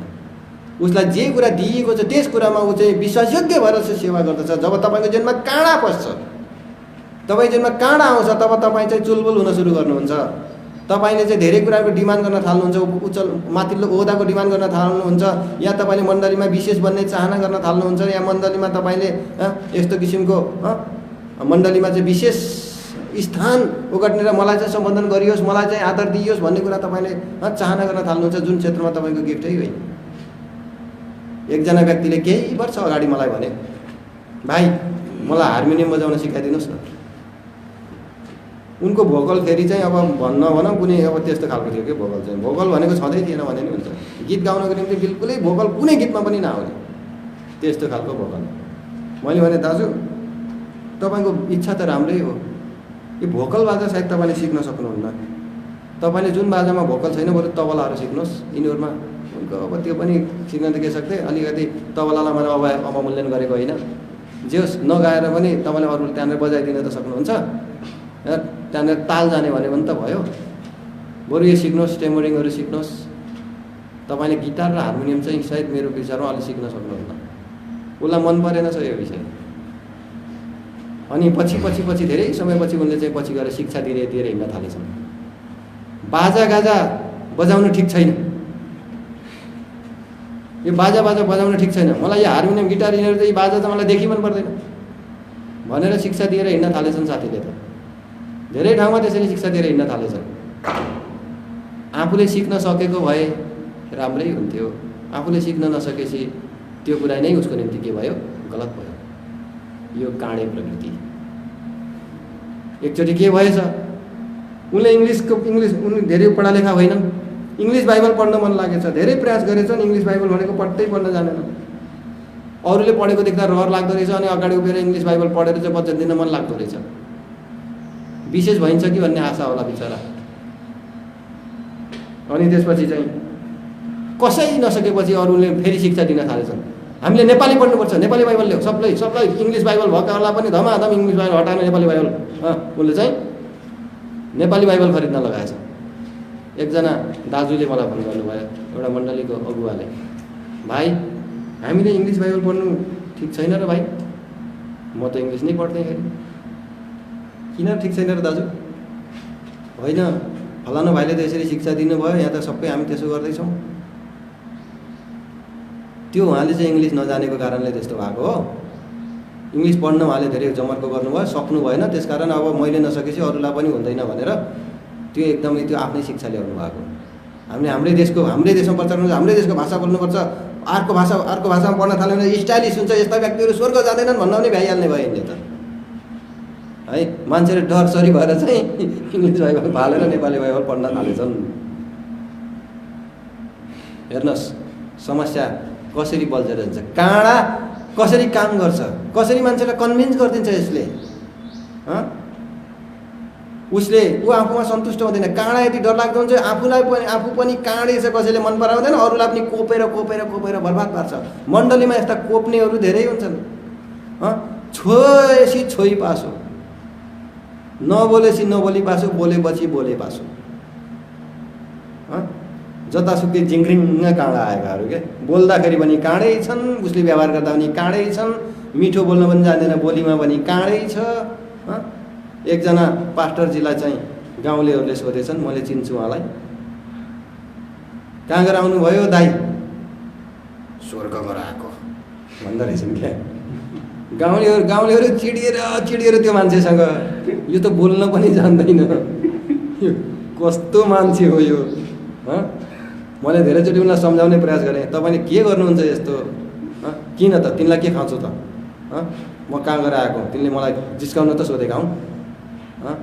होइन, जसरी सोधुन् न, तपाईँ नम्र भएर बोलिदिनुहोस् न। हामीले त गवाही पो राख्नुपर्छ त्यति मानिसहरूको सामने। हामीले त्यस्ता किसिमका कुरा बोलेर उनीहरूलाई चिडाएर कसरी उनका वचन सुनाउने? फेरि हामीले धेरै बुझाउन खोजेँ, बुझे पो होइन। काँडा के, जता पनि कोप्ने, जता पनि कोप्ने, जता पनि कोप्ने, नम्रता छैन। बोलीमा उसले चाहिँ बोल्यो भने पनि कोप्छ, केही काम गर्यो भने कोप्छ, अगाडि वचन दिन उभियो भने उसको कामै कोप्ने काम हुन्छ। अनि उसले कहिल्यै पनि सान्त्वनाका कुरा, समाधानका कुरा गर्दैन। मानिस हेरेर मात्रै उसले व्यवहार गर्छ। अनि त्यसपछि यस्तो किसिमको यो प्रवृत्ति आफ्नो गुणलाई छोडेर अरूको गुणलाई अवलम्बन गर्न खोज्दाखेरिको समस्या हो काँडा। अब फलै फल्दैन, काँडा छ त काँडा फल फल्छ। श्रापित भूमि त आशिषित बन्नु पर्यो नि पहिला, त्यो फल फल्नको निम्ति। अब अर्को कुरा, जब गलत कुराहरूको देखासेखी हुन्छ, जे कुरालाई हटाउनु भनेको छ त्यो कुरा हटाइँदैन, जे कुरालाई दूर गर्नु भनेको छ त्यसलाई दूर गरिँदैन र अलिअलि बाँकी राखिन्छ आफ्ना निम्ति। जसरी साहुल राजाले अमालेकीका मोटा मोटा पशुहरू र अमालेकी राजालाई बचाइराखे। राजाको सामने, राजालाई किन बचाएको होला? खानाको लागि त होइन, किन बचाएको होला? कस्तो लाग्छ हजुरलाई? राजाको सामने अगाडि राखेर आफ्नो रवाब प्रदर्शन गरेको थिए। के छ अमालेकीको राजा अगाग, देखिस् मेरो रवाब? उसलाई मारिदियो भने त रवाब कसलाई देखाउनु? उसलाई बचाएर उसको सामने चाहिँ एकदम आफ्नो तागत देखाउन पाइयो नि त। त्यस्तै कनानी राजाहरू थिए, 31वटा हुनसक्छ राजा। कति पो थियो, 120 हो कि कति हो, यहाँ मैले बिर्सिहालेँ, मलाई पढ्न पनि टाइम लाग्छ अहिले। ती राजाहरूको त बुढी औँला काटेर धेरै दिनलाई लुटे, ती राजाहरूलाई चाहिँ आफ्नो टेबलमा सँगै खाना खाने उसलाई राखेको थियो। बुढी औँला काटिएका राजाहरू, यसका मतलब उसका दास, उनी चाहिँ मुख्य राजा जसको बुढी औँला काटिएको छैन। अनि ती राजाहरूले चाहिँ उसको टेबलमा चाहिँ खाना खान्थे। अनि उनीहरूको सामने उसको रवाब थियो। ती सब राजाहरूको बिचमा चाहिँ उसको के थियो? रवाब थियो। जब यहोशूले तिनीहरूलाई परास्त गरे लास्टमा, यहोशूले नि त्यसको औँलै काटे। उसले पछि गएर भन्छ, मैले जस्तो गरेको थिएँ म माथि त्यस्तै गरियो। यहाँनिर एउटा रवाबको प्रदर्शनीको निम्ति अनि आफ्नो निम्ति जोगाइराख्ने कुरा। कनानीहरूको विषयमा चाहिँ इजरायलीहरूलाई भनिएको थियो, तिमीहरूले यिनीहरूलाई पुरै हटाउनु। ती कनानीहरूले एउटा पापलाई सङ्केत गर्छ, त्यो पापलाई पुरै निर्मल पार्नु, केही माया नराख्नु भनेको, माया नराख्नु भन्ने कुराको अर्थ दिन्छ यसले। ती पापी प्रवृत्ति, पापी स्वभावहरूलाई सङ्केत गर्छ। कनानी 7 जातिले 7वटा पापका स्वभावलाई सङ्केत गर्छ। त्यसलाई अलिकति पनि नटिठाउनु, ती स्वभावहरू पुरै ती स्वभावलाई तिमीले चाहिँ नफरत गर्नु, आफ्ना अङ्गहरूलाई बसमा पार्नु, त्यसलाई मार्नु भन्ने अर्थ छ नि त बाइबलमा, नयाँ नियमको अर्थमा। तर तिनीहरूले कतिलाई चाहिँ बचाइराखे। प्रभुले भन्नुभयो, यदि तिमीले यसो गर्यौ भने तिनीहरू तिमीहरूका कोखाका निम्ति काँडा बन्नेछन्, गोची बस्ने काँडा बन्नेछन् तिमीहरूका निम्ति। यो कुरा छ होइन। गन्तीको पुस्तकमा आउनुहोस् त कृपया, 33 अध्याय पढ्नुहोस् त, 33 को 55 रहेछ। निकालेनौ भने त्यो देशका बासिन्दालाई तिमीले चाहिँ निकालेनौ र तिमीले बिचमा राख्यौ भने यस्तो हुनेछ। जसलाई तिमीहरू छोडिदिन्छौ आँखामा सुइराहरू। कस्ता डरलाग्दा काँडा हुने रहेछन् यिनीहरू त, बाप रे। अनि तिमीहरूका कोखामा काँडा, कोखाको काँडा त घोचेर हुन्छ नि, मरिगए भन्ने बार्छ नि कोखाको काँडाले त। कोखाका निम्ति काँडाहरू बन्ने छन् तिनीहरू चाहिँ तिमीहरूका निम्ति। तिनलाई जोगाइराख्यौ भने यसको मतलब तिनलाई उनीहरूले के गर्नु मिल्दैन थियो, जोगाइराख्नु मिल्दैन थियो। त्यस कुरालाई तिनीहरूले चाहिँ हटाउनु पर्थ्यो। तर परमेश्वरको वचनलाई इन्कार गरेर त्यसलाई चाहिँ तिनीहरूले के गरिराखे, जोगाइराखे। अनि परमेश्वरको वचनलाई तिनीहरूले इन्कार गरेर त्यसलाई चाहिँ अवमूल्यन गरे, तिनीहरूले चाहिँ टेरेन, हल्का सम्झे। त्यसैले आज कति कुरालाई तपाईँ हामीले हाम्रो जीवनमा हल्का सम्झिन्छौँ फेरि हो। अनि श्राप हामीमा चाहिँ पस्छ, त्यहाँभित्र श्राप छ। जसमा श्राप छ त्यसलाई चाहिँ राम्रो देखेर चाहिँ हामीले कहिले पनि लिनु हुँदैन। विष भएको फललाई राम्रो देखेर क्याप्प खानु हुँदैन। यो न त एलिसाका चेलाहरू समस्यामा परेको जस्तै समस्यामा परिन्छ, ती भविष्यवक्ताका छोराहरू समस्यामा परेको जस्तै समस्यामा परिन्छ। भाँडामा मृत्यु छ भनेर भोकको बेला नै चिच्चाउनुपर्छ। श्रापले पछ्याउँछ त्यहाँनिर चाहिँ। राम्रो देखेर के गर्नु, शैतान पनि त राम्रै भनेर आउँछ हाम्रो जीवनमा। कतिपय किसिमका कुरा राम्रा छन् तर तिनीहरूको भित्र चाहिँ काँडा छ, श्राप छ त्यहाँभित्र चाहिँ। त्यो श्राप तपाईँ हामीमा चाहिँ आउँछ। त्यसै कारण ती कतिपय स्वभावहरू छन्, अलिअलि त भइहाल्छ नि, थोरै खमिरले सबै ढिकालाई खमिर बनाइदिन्छ। त्यो अलिअलि तपाईँको निम्ति घोच्ने काँडा बनेर तपाईँको जीवनमा आउँछ। ती सबै किसिमका 7 जातिका नानीहरू, 7 किसिमका स्वभावहरू तपाईँबाट चाहिँ के हुनुपर्छ, दूर हुनुपर्छ। ती स्वभावहरूलाई तपाईँले प्रश्रय दिनु हुँदैन। यहाँ यस्ता किसिमका स्वभावहरूको विषयमा बाइबलमा एक कुरा लेखिएको छ। आउनुहोस् त मत्तीको पुस्तक 19 पद 15:19। हृदयबाट नै खराब विचार निस्किन्छन्, हत्या निस्किन्छन्, परस्त्रीगमनहरू निस्किन्छन्, व्यभिचारहरू निस्किन्छन्, चोरीहरू निस्किन्छन्, झुटा साक्षी निस्किन्छन्, निन्दाहरू निस्किन्छन्। यहाँनिर कतिवटा पापी क्रियाकलाप र स्वभावहरू रहेछन् भन्दा 7वटा रहेछन् होइन है। मर्कुसको पुस्तकमा त्यहाँ धेरै बताइएको छ, तर यिनै भित्रले यिनैले समेट्छ यी सबैलाई। हामीले अलिकति पनि यस्ता कुराहरूलाई चाहिँ हामीमा प्रश्रय दिनु, अलिअलि ठाउँ दिनु, विचारमा ठाउँ दिनु एकदमै राम्रो होइन। किनभने यी कुराहरू छन् भने त्यहाँनिर काँडा छ। यसलाई अलिकति टिठाउनु हुँदैन, यो स्वभावलाई अलिकति भइ त हाल्छ, अलिअलि त हो भन्ने किसिमले त्यसलाई चाहिँ नेग्लिजेन्स गर्नै हुँदैन, त्यसमा लापरवाही हुनै हुँदैन। हटाऊ त, टोटल्ली हटाऊ। नत्र भने यो तिमीहरूको निम्ति पछि गएर हड्डीको घाउ बन्छन् यिनीहरू तिमीहरूको निम्ति कोखामा घोच्ने काँडा बन्छन् तिमीहरूका निम्ति यिनीहरू। यता गए पनि अया, उता गए पनि अया, हिँड्नै मिल्दैन, सिधा भएर हिँड्नुपर्छ। यसो निहुरिन पनि मिल्दैन, यसो ढल्किन पनि मिल्दैन, यसो चिप्लेर यसो भएर आया गर्नुपर्छ। घोचेकै। त्यसै कारण अर्को कुरा, हाम्रा जीवनमा चाहिँ घमण्ड छन्, हाम्रा जीवनमा आडम्बर छन्, हाम्रा जीवनमा हर किसिमका यस्ता कुराहरू छन् भने कतिचोटि त्यस्ता कुराहरू पनि एउटा काँडाको रूप तिनीहरू लिन्छन्, हामीलाई घोच्छन्। पावलको जीवनमा केही समय यो छोडिदिनु पर्यो उसले गरेको गल्तीको कारणले त होइन, तर त्यो एउटा काँडाको सङ्केत हामी त्यसमा पनि देख्छौँ। 12 अध्यायमा हामीले हेऱ्यौँ भने दोस्रो कोरिन्थीमा म घमण्डले नफुल्नु भनेर म भित्र एउटा चाहिँ काँडा हालियो शैतानको दूत, ताकि त्यसले मलाई चाहिँ कोपी चाहिँ ठिक पार्नको लागि, मलाई टेढा मार्गमा चल्न नदिनको निम्ति। श्रापित कुराले त एकदम घोच्छ। तर त्यहाँ छुट्टै उद्देश्यमा चाहिँ मैले केवल त्यसमा एउटा अर्थ बताउनको निम्ति मात्रै मैले त्यो कुरा गरेको। त्यहाँको अर्थ चाहिँ यहाँको अर्थसित मिल्दैन। तरै पनि काँडा भनेको कहिले पनि आशिषको कुरा होइन। कतिचोटि तिनीहरू हाम्रो जीवनमा आउँछन्,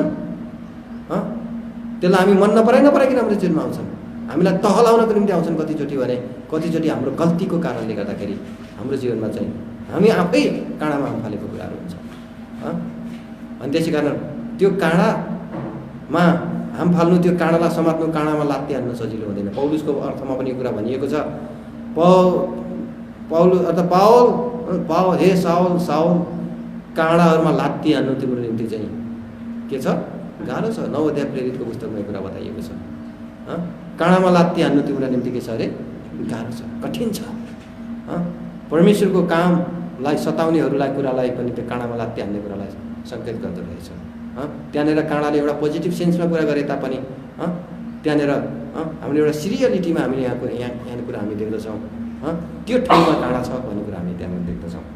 अब यहाँनिर हामीले बुझौँ कि यस्ता यस्ता कुराहरू जो तपाईँ हाम्रो जीवनमा आउँछन् जसले हामीलाई बिगारिदिन्छन्, दागबारीलाई बिगारिदिन्छन्, हाम्रो बाली नालीलाई बिगारिदिन्छन्। अनि त्यस्ता किसिमका स्वभावहरू जो तपाईँ हामीभित्र चाहिँ बसिरहेका हुन्छन्, हामी चेन्ज भइरहेका छैनौँ। त्यहाँनिर पुरानोपन छ, त्यसले असल फल फलाउँदैन, उसको जीवनमा असल फलै फल्दैन, उसको जीवनमा परिवर्तनै हुँदैन। धेरै वर्षको क्रिस्चियन भयो,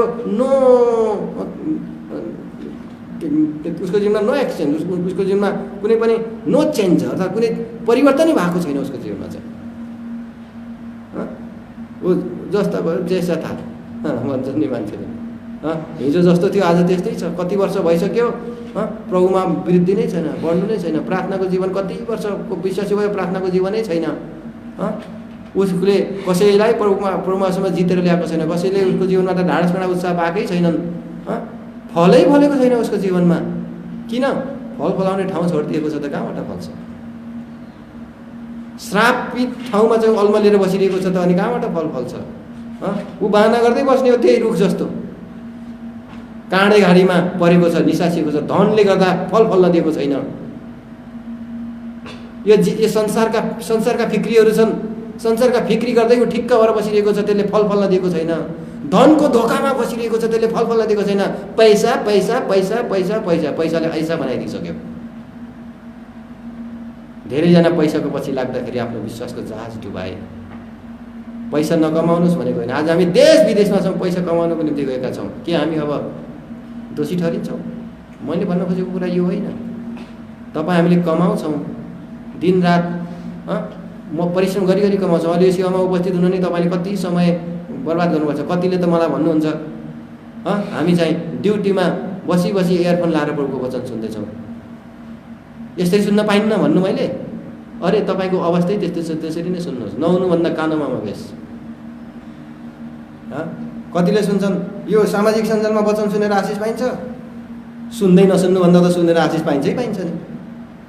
नजान्नुभन्दा त जान्दा आशिष पाइन्छ नि, किन पाइन्न? त्यसै कारणले तपाईँले घरमा हुनुहुन्छ र पनि कानमा एयरफोन लाएर बिस्तारमा ढल्केर सुन्नुहुन्छ, त्यो त अलि सुहाएन। घोडा टेक्न मिल्ने ठाउँमा हुनुहुन्छ, घोडा नटेकिकन त्यत्तिकै बस्नु भएको छ, के अरे प्रार्थना गर्नुहुन्छ, सुहाएन। प्रभुले त्यो पनि त हेर्नुहुन्छ। तर ड्युटीमा हुनुहुन्छ, तपाईँले त्यो समयलाई सदुपयोग गर्न चाहनुहुन्छ, कानमा लगाएर सुन्दै हुनुहुन्छ, त ध्यान पनि दिनुहोस्। फेरि काम बिग्रेला त्यहाँनिर एक्सिडेन्ट होला, त्यस कुरामा त्यस्तो खतरा ठाउँमा म तपाईँलाई यो अनुमति दिन्न। अघि पछि सुन्नुहोस्, किनभने हामीले समझसित काम गर्नुपर्छ। तर खतरा ठाउँमा हुनुहुन्न भने, ड्युटी बसिरहनु भएको छ भने, यदि फेरि कम्प्लेन आउँदैन, फेरि मालिकले कम्प्लेन गर्ने कुरा छ भने त्यहाँ पनि गर्नु मिलेन। हामीले कम्प्लेन नगर्ने ठाउँ छ भने हामीले गर्न सक्छौँ त्यस्तो स्थितिमा है। र सुन्नुमा आशिष हुन्छ, तर सम्भव छ घरमा बसेर प्रार्थनासहित भक्तिको साथमा सुन्नु, यसमा अझै आशिष छ। त्यसै कारण अब हामी यहाँनिर देख्दछौँ कि आज हामी फल फल्ने विश्वासी बन्न चाहन्छौँ। यो धनको पछाडि त्यसलाई प्रेम गरेर त्यसको पछि नकुद्नुहोस्। प्रार्थनै गयो, सङ्गति नै गयो, धनको पछाडि लाग्दाखेरि, पैसाको पछाडि लाग्दाखेरि सबै कुरा गयो त, सबै कुरा गुमायो त के रह्यो त फेरि त्यसपछि?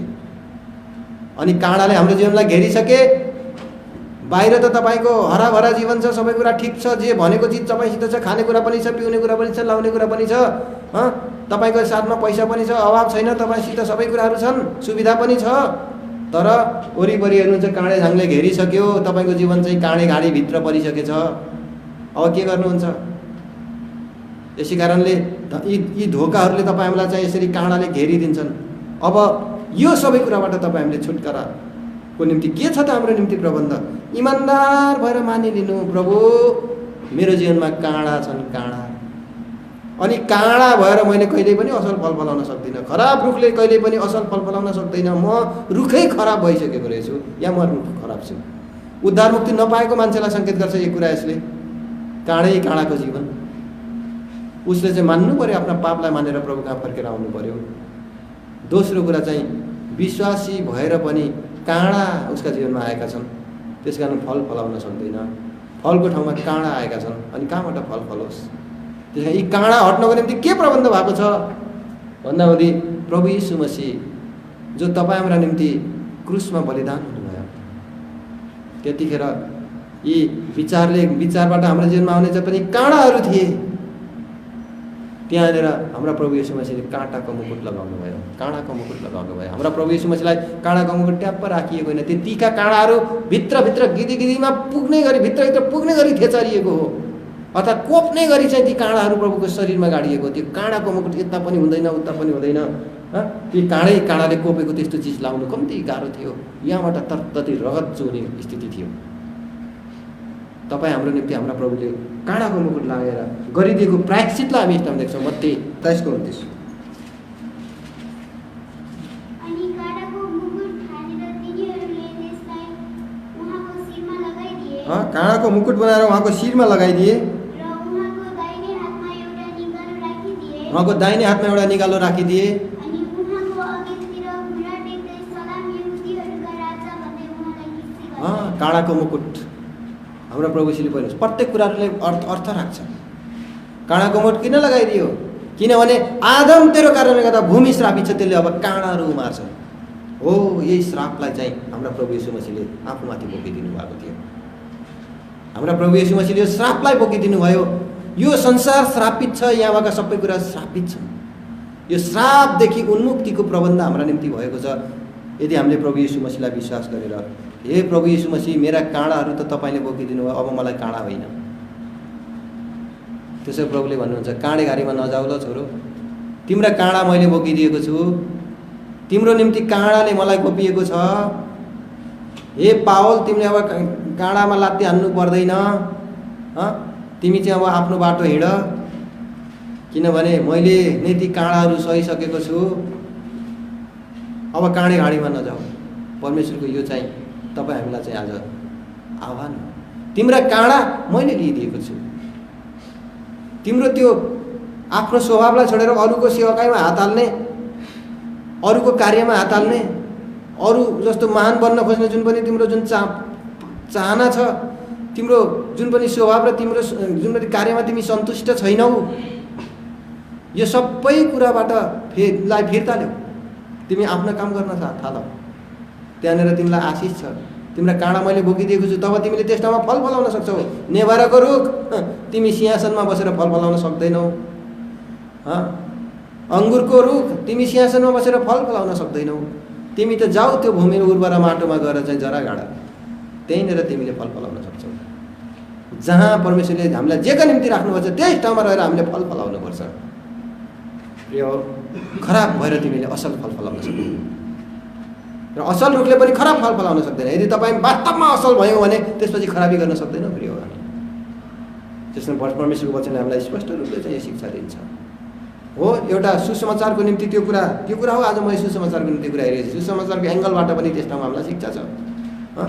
त्यसै कारणले परमेश्वरको वचनमा यो कुरा स्पष्टताको साथमा यो कुरा हामीलाई बताइएको छ। मत्तीको पुस्तक 7 अध्यायमा आउनुहोस् र 12 अध्याय 7 र 12बाट दुईटा खण्ड पढेर हामी बन्द गर्छौँ। मत्तीको पुस्तक 7 अध्याय, त्यहाँनिर यो काँडाको विषयमा दिएको शिक्षा अलिकति त्यस ठाउँमा हामीले बुझौँ। 7 अध्याय, यसको कति पढ्ला हामीले पढ्नुभन्दा 16 र 17 पदलाई पढ्नुहोस्। तिनीहरूकै फलहरूद्वारा अब तिनीहरू को हुन् भन्ने कसरी चिन्नु त? तिनको कार्य हेर्नुहोस् न, तिनको बोली वचन हेर्नुहोस् न, तिनको रहनसहन हेर्नुहोस् न, तिनको सहनशीलता हेर्नुहोस् न, तिनको कार्य गराएको शैली हेर्नुहोस् न, तिनीहरूको स्वभाव हेर्नुहोस् न, कस्ता छन्। त्यहीँबाट चिनिहाल्छ यी को हुन् भन्ने कुरा। तिनीहरूको कामद्वारा तिनीहरूलाई तिमीले चिन्छौ। अनि कि मानिसहरूले गाडाहरूबाट अङ्गुर वा लोहरेका बोटहरूबाट नेभारा बटुल्छन्। के गाडाहरूबाट अङ्गुर र लोहरेका बोटबाट नेभारा बटुल्छन् र? के त्यस्ता किसिमका गलत व्यक्तिहरूबाट असल फल फलाउँछ जब उसमा चाहिँ कहिले पनि असलै कुरा देख्नुहुन्न? जहिले जता पनि त्यो कोप्ने खालको मात्रै कुरा तपाईँले देख्नुहुन्छ भने जानिहाल्नुहोस् यो काँडा रहेछ। यो काँडासित सङ्गति गर्दाखेरि म होसियार हुनै पर्छ। यसले कोप्छ नत्र त पछि गएर त हात पाक्ने पो बनाइदिन्छ त। कोपेर मात्रै भइदिए त हुन्थ्यो नि। धेरै समस्या हुन्छ। त्यसै कारणले यहाँनिर यस्ता किसिमका खराब किसिमको स्वभाव उसको फलद्वारा चिनिन्छ। उसको स्वभाव बाहिर के हुन्छ? प्रकट हुन्छ। कुन सम्बन्धमा कुरा भनेको थियो? झुटा शिक्षाको विषयमा, झुटा भविष्यवक्ताको विषयमा, झुटा काम गर्नेहरूको विषयमा। माथि 15 पदलाई पढ्नुहोस् त। झुटा भविष्यवक्ताहरूदेखि होशियार बस। झुट्टा भविष्यवक्तादेखि होशियार बस, यिनीहरू पनि काँडा हो। अनि जो तिमीहरू कहाँ भेडाको भेषमा आउँछन्। भेडाको भेषमा आउँछन्, राम्रा राम्रा कुरा मुखले त बोल्छन् तर फल फलाउँदैनन् यिनीहरूले। कुनै पनि व्यक्तिले कस्तो वचन दियो भन्ने कुरा ठुलो कुरा होइन, उसको व्यक्तिगत जीवन कस्तो छ यो चाहिँ ठुलो कुरा हो। अगाडि उभिएर चाहिँ कस्तो वचन दिन त सबले सक्छन्, हाय हाय क्या राम्रो वचन, हाय क्या राम्रो वचन भन्न सक्छन्। मक्कै पारेको छैन। पावललाई पनि तेल बनाउने खालका वचन दिएका थिए तिनीहरूले। अनि पावलबाटको सत्य हुन् कि यिनीहरू सत्य हुन् भनेर विश्वासलाई चिन्नै गाह्रो भइसकेको थियो। त्यस्तो त्यस्तो बोल्नेहरू पनि हुन्छन्। तर के गर्नु, उनीहरूको व्यक्तिगत जीवनलाई हेर्नु पऱ्यो नि, कस्तो जीवन जिउँदैछन्।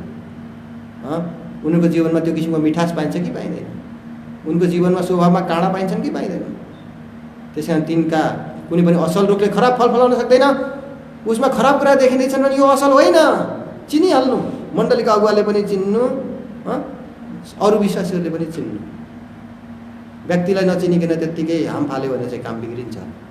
मान्छेलाई खुसी पार्न मात्रै गर्दाखेरि धेरै कुरा बिग्रिन्छ। कहिले कहिले मिस्टेक भइहाल्छ, त्यतिखेर थाहा पाइहाल्नु यहाँनिर चाहिँ समथिङ इज रङ। मण्डलीमा नोक्सान ननिम्त्याउनु। त्यसै कारण यहाँनिर फेरि 12 अध्यायमा आएर चाहिँ यहाँको कुरा लेखिएको छ। झुटा शिक्षादेखि हामीले यहाँ देख्यौँ 7 अध्यायमा झुटा शिक्षा, बाइबलभन्दा विपरीत शिक्षा, बाइबलभन्दा बाहिरको शिक्षा देखिँदा उस्तै उस्तै राम्रा राम्रा देखिने। प्रभुको गीत गाइरहेको हिजो मैले कति ठाउँमा देख्दै थिएँ। प्रभुको गीत गाउँदैछन् मान्छे, प्रभुको महिमाको गीत गाउँदैछन्। अनि त्यसपछि अगाडि उभिए अनि यस्तरी गाउनु, त्यो हल्लिनै पर्छ प्रभुको गीत गाउनुको लागि। अनि त्यो चाहिँ त्यो एक्सन कहाँ लेखेको छ कि घरि दाहिने र देब्रे मोडिँदै चाहिँ गीत गाऊ भनेर कहाँ लेखेको छ? अनि त्यो क्वायरको रूप बनेर अगाडि चाहिँ सबै हल्लिनै पर्छ, डान्स गर्नै पर्छ परमेश्वरको गीत गाउनको निम्ति। काँडा भित्र सही छैन। त्यसै कारण ओभर एक्टिङ आउँछ मान्छेलाई। पवित्र ठाउँमा चाहिँ के अरे घृणित वस्तु खडा हुँदैछन् आज। भोलि त हुन्छै हुन्छ त्यतिखेर शैतान यो एन्टिख्राइस्ट प्रभुको मन्दिरमा बस्न पुग्छ। आज पनि पवित्र ठाउँमा चाहिँ घिनलाग्दा कुराहरू चाहिँ के गर्दैछन्, बस्दैछन्। जसले गर्दाखेरि आजको क्रिस्चियनिटी बर्बाद भएर गइरहेको छ। मण्डलीको शिक्षाहरू बर्बाद भएर गइरहेको छ। आज सच्चाइ पाइँदैन त्यहाँनिर, हर किसिमका विकृतिहरू बसिसकेका छन् त्यहाँनिर। हामीले ध्यान दिनु जरुरी छ। आउनुहोस् 12 अध्यायमा 33 पदलाई भन्नुहोस् त।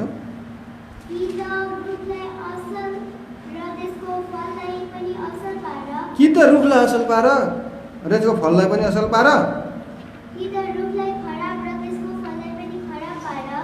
खराब र त्यसको फललाई पनि खराब पार। अझ खराब रुखपछि खराब फल फलाउँछ, असल रुखपछि असल फल फलाउँछ।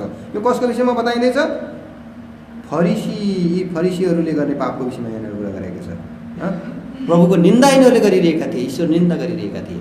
यो तिमीहरू राम्रा छैनौ त, तिमीहरूले कसरी चाहिँ राम्रो बोल्छौ? तिमीहरूको भित्र डाहा छ। फरिसीहरूमा के थियो? डाहा थियो, हिपोक्रेसी थियो। अनि एउटा मान्छे कपटी भएर कसरी चाहिँ राम्रो कुरा बोल्छ? उसले त कपटी मान्छेले चाहिँ अर्काको निन्दा गर्नु, अर्काको विरोध गर्नु, अर्कालाई खसाल्नु, अर्कोलाई तल पार्नु मात्रै जान्दछ कपटी मान्छेले। अरूलाई पनि उकासेर चाहिँ सँगसँगै जाने कुरालाई उसले सोच्दैन। त्यसैले हामीमा यस्ता किसिमका कपटका काँडाहरू छन् भने फल फलाउँदैन यसले। सबै किसिमका कपट हामीबाट निस्किनुपर्छ। एकदम स्वच्छन्द निश्चल भएर हामीले चाहिँ फल फलाउनुपर्छ। त परमेश्वरले सहायता गर्नुभएको होस् यस किसिमले आज हाम्रो जीवनमा प्रभुमा भएर तपाईँ हामीले फल फलाउन सकौँ, फल्ने रुख हुन सकौँ। त्यो फल नफलाउने रुख होइन। फल नफलाउने रुख त हो, तर फल नफलाउने रुख चाहिँ श्रापित हुनेछ। प्रभुले भन्नु अबदेखि तमा कहिले पनि फल नलागोस्। अनि अर्को विषयमा फल नफलाउने त्यो रुखको विषयमा के भनिएको छ? उखेलेर यसलाई फालिदियो किन यसले जग्गा मात्रै ओगटी बस्ने भनेर भनिएको छ। त्यसै कारण धेरैजना उखेलिनुपर्ने कारण पनि हुन्छ, समयभन्दा अगावै उखेलिनुपर्ने कारण पनि आउँछ। त्यसै कारणले परमेश्वरको डर राखेर आज हामी फल फलाउने रुख बनाउँ। त्यसको निम्ति श्राप हट्नुपर्ने रहेछ। हाम्रा प्रभु यीशु मसीहले त्यो काँडाको मुकुट लगाएर श्रापलाई दूर गरिदिनु भएको छ। प्रभु यीशु मसीह मेरो श्राप हटेका छन्। अब भूमिको श्राप हटेको छ। अब भूमिको श्राप अब हटेको छ। माटोको शरीरको श्राप अब हटेको छ। प्रभु अब मलाई आशिषित बनाउनुहोस् र फल फलाउने रुख बनाउनुहोस्। धोकेबाज रुख होइन, धर्म कर्ममा भर पर्ने रुख होइन। तपाईँको वचनले बताए अनुसारको त्यो एउटा आफ्नो सिजनमा फल फलाउने रुख बाह्रै मास फल फलाउने रुख बनाउनुहोस् मलाई। होइन म सुध्रिने बेला आएको छैन नि त भन्ने कुरा होइन, सधैँ हाम्रो सुध्रिने बेला छ। हाम्रो बाह्रै मास फल फलाउने रुख हामी हुनुपर्छ, तब त्यो बाह्रै मास फल फलाउने रुख भएको ठाउँमा हामी जानेछौँ। र परमेश्वरले हामीलाई सहायता गर्नुभएको छ, हामी प्रार्थना गर्नेछौँ। Subscribe now and press the bell icon. Never miss an update from Tips Official.